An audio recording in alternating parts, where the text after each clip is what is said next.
altid være en mand, der forstår vigtigheden af fællesskab og ritualer, og netop reglerne er det, der skaber fundamentet for en fornuftig vinklub. Jeg har aldrig haft problemer med at møde op til tiden.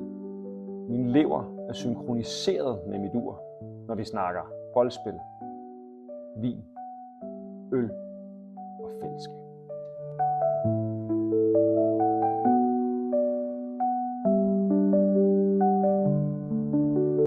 I min tidligere loge lærte jeg, at hver eneste skål, hvert eneste boldkast, sågar hver eneste joke har en plads i det store spil.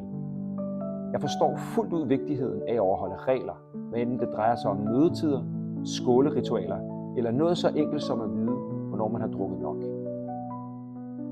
Og her er svaret jo naturligvis aldrig. Lad os tale lidt om boldspillet i jeres fine vinklub. Jeg ved, I har store traditioner for at sparke og drible og rulle med bolde. Og også her, både i ædru og ikke ædru tilstand, har jeg gjort mine erfaringer. Jeg vil kunne være en god sparringspartner og holdkammerat med jer alle sammen. Når der er tale om boldspil eller konkurrencer generelt, vil jeg altid gøre mit ypperste for det hold, jeg er på. Jeg vil gå forrest, og jeg vil gøre alt for at vinde. Jeg ved, at denne ansøgning vil blive drøftet på jeres generalforsamling. Jeg har fuld tillid til, at I på baggrund af disse korte ord om mig kan tage en fuldgod beslutning omkring, hvorvidt at jeg skal være en del af jeres vinklub eller ej. Jeg har store forhåbninger om, at jeg fremadrettet vil sidde med omkring det bord, I netop alle sammen er samlet omkring.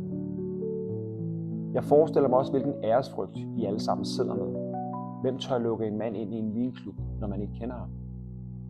Hvem tør lukke en mand ind i det fællesskab, som det I har? Men jeg kan forsikre jer for, at hvis I lukker mig indenfor i varmen, vil I se en engageret og dedikeret mand, der vil ønske at være en del af jeres vinklub.